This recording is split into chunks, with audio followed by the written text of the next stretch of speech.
But let's start with Bitcoin. Let's talk about Bitcoin. I made a good show with Matt the other day talking about privacy with Bitcoin. But I also thought your analogy the other day, where you compared it to PHP, was PGP was very good. And the reason I thought that was a good take is because every time I've approached my Bitcoin privacy, there's a lot of things I have to think about. I have to think about my IP address. I have to think about, do I use Tor? Do I use Tor within my node? Do I use Tor? Like, there's so many things that in the end, I even if I followed the instructions provided in the various articles or videos you find, I have no confidence that I haven't fucked up or made a mistake. Now, that's not a reason to not start attacking my privacy and starting to improve it. Matt's given me some great tips, and there's some things I'll definitely take away from it and start working on. Mm-hmm. But for me, I just don't know if I'm making mistakes.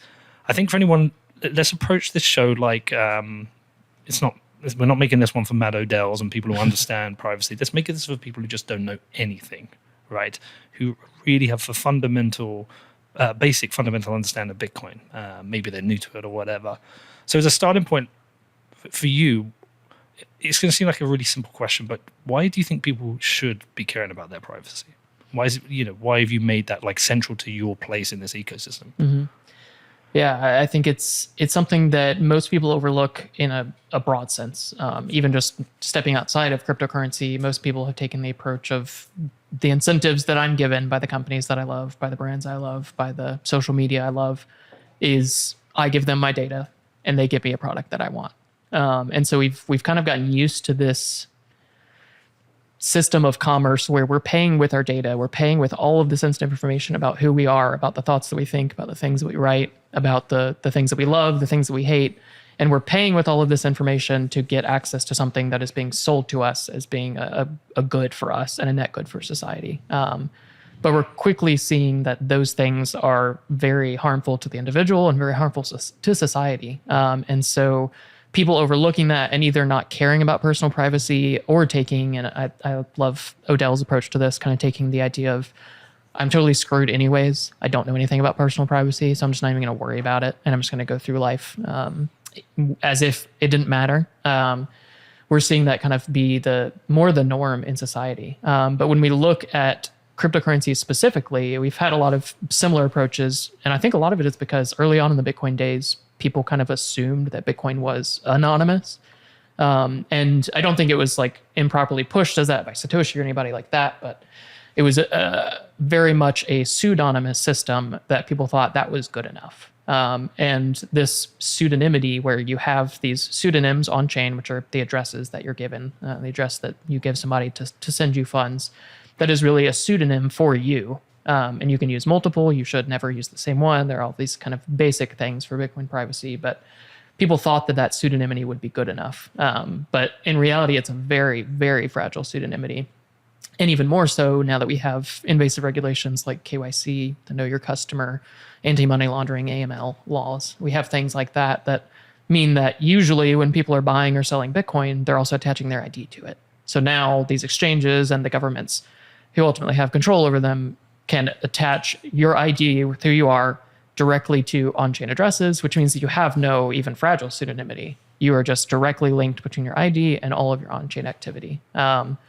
And for most people spending, you may not worry about what that means today. And I think the thing that I harp on for people in more Western societies where like I'm not undergoing any kind of oppression right now. I definitely think there are flaws within the US system, but it's not something where I'm suffering. But people need to realize that politics can rapidly change. Countries can rapidly change. And the things you do today on chain and Bitcoin or any other cryptocurrency, those things last forever, or as long as the chain goes, which with Bitcoin, I think probably will be forever. And so the things that you choose to do today will irrevocably be on chain as you doing them. And if at any point you've linked that to your identity in the past, or in the future you link that to your identity, that can come back to haunt you very quickly.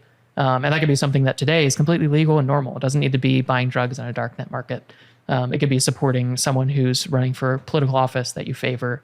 who in the future is known as a criminal, and then they come after anyone who donated to them. And those things can rapidly change in countries. So I think those are some of the core reasons why you should worry about privacy, even if you're not doing something that you would deem like illegal today or dangerous today.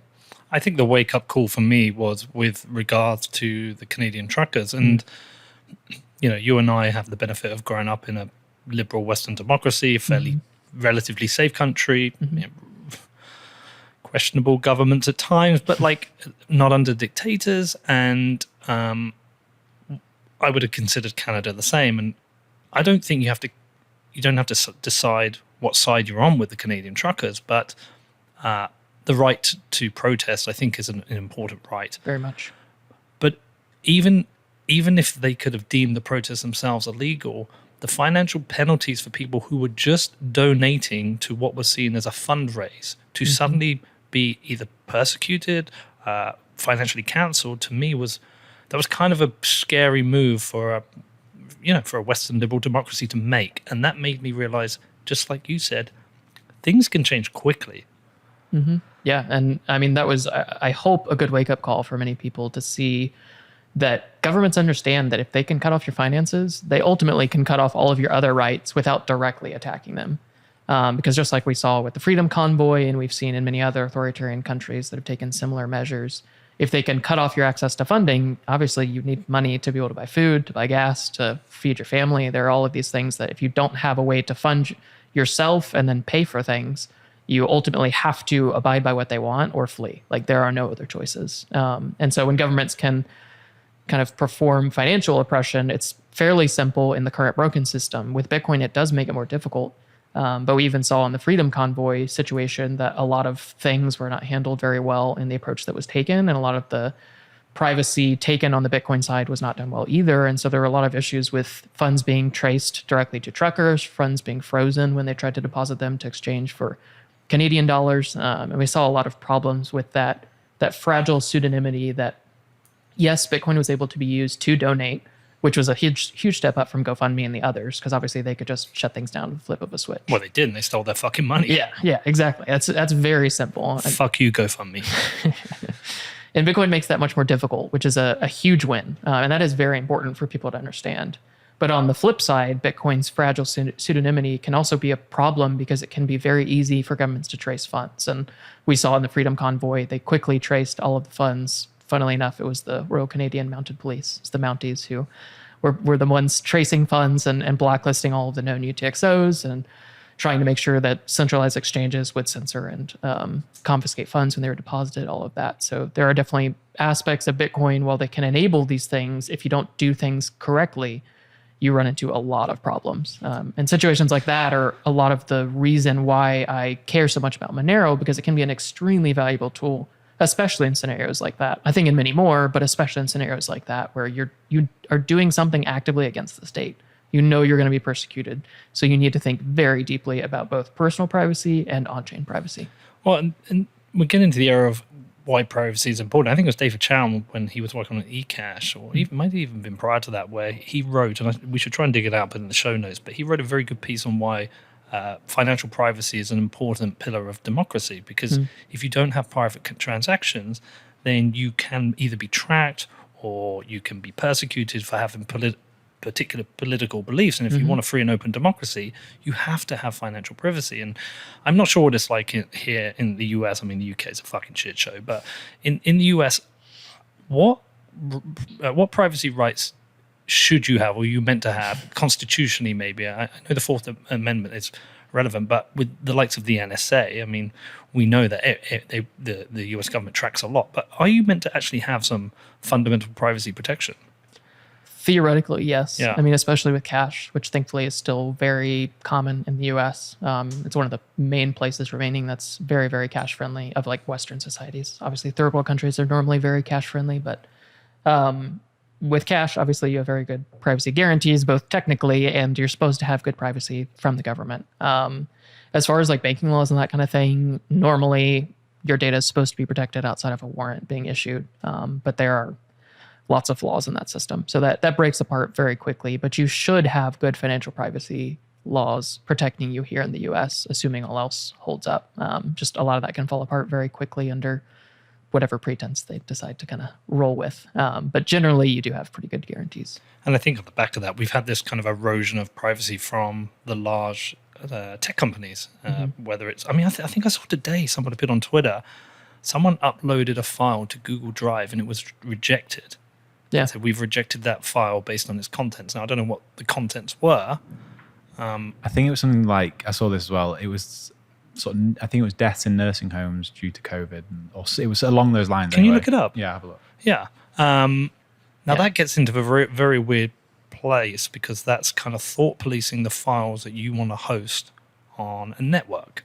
And in some ways, therefore, that's control of speech privately. You've not even, I mean, it's bad enough to be censored in public scenarios, but in a private scenario where you just want to host a file, I mean, who knows if this person's not working on a report into the range of opinions with regards to COVID, and therefore they want to see, the good, the bad, what is truth, what is misinformation. They can't even work on that because they can't host that file. Yeah. Yeah, I mean, I think people should expect this, but it is definitely startling when people first see it. I mean, the concept we have in Bitcoin of not your keys, not your coins is it's very similar and analogous, but people haven't realized the risks of kind of, I guess, not your server, not your data would be a similar analogy there, in that you're sending something to Google. Yes, technically it's under your account, but it's theirs. They host the data, they have the servers, they have total control.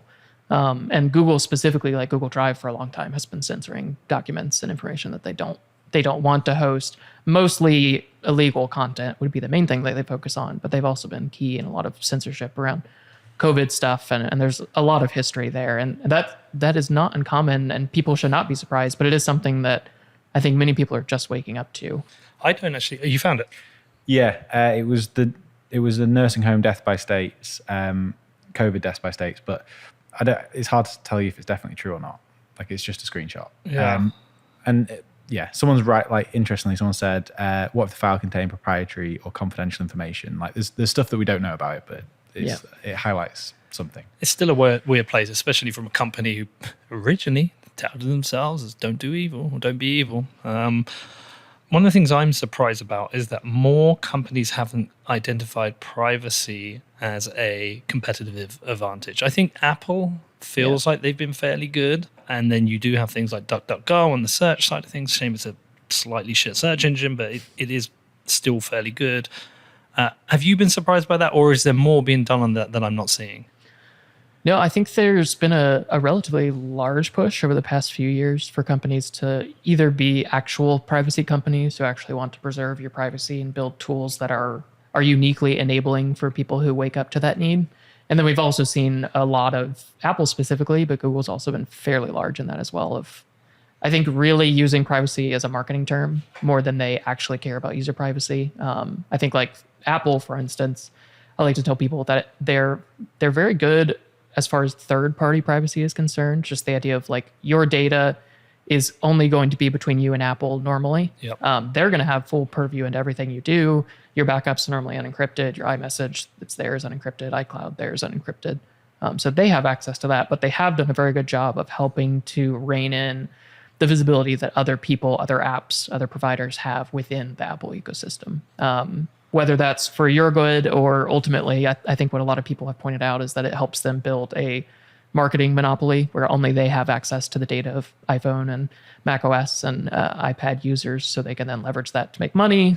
There's a lot of thoughts around if they actually care, if it's just a kind of a grand scheme to do that. But there has been a push, as I think people have realized, that enough people within the populace have said, I at least care enough about privacy to vote with my wallet sometimes. And so companies have latched onto that. And some really good privacy preserving services have been built out as a result of that, I think. And like Proton with Proton Mail and Proton VPN and all of their services, I think is a very good example of a company that's seen the need, seen a way to monetize off of it. And there's nothing wrong with building a business that is helpful for this. Like, yeah, like people always hate, like, why would I give them money? Like, they don't need to build a business. They should just build tools. Like, no, like they need to build a business and they can build better privacy preserving tools and do better things for us because they're making money as a result. And I would much rather pay with my money than pay with my data.